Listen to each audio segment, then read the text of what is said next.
شفیقه اخوندووا د 111 کلو ده. دا په لانکران ښار کې اوسي او اوس هم دیګ پخپله پخوي. کله چې په 1905 کال کې شفیقه وزیږېده، آذربایجان د روسیې امپراتورۍ برخه و.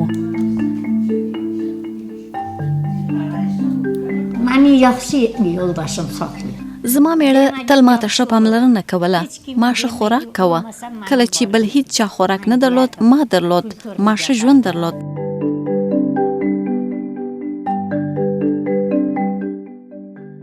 شفیقه د بولشویک انقلاب په مهال نجلۍ وه او د شوروي اتحاد دوره یې هم لیدلې ده. دا 10 کوچنیان، 2 لمسیان، کړوسیان او کودیان لري. دا د دې لور خالده داداشوه ده. مورې ډیره راباندې ګرانه یې. زموږ په لویولو کې دې د سر ویښتان سپین سول. د اوږده او روغ ژوند لپاره د دې نصیحت څه دی؟ د اوږده ژوند راز سګرټ نه څکول، الکول نه څښل، غیبت نه کول، په نورو پسې خبرې نه کول دي. بس همدومره.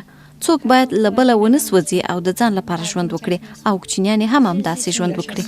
Balaların da özü için yaşasın.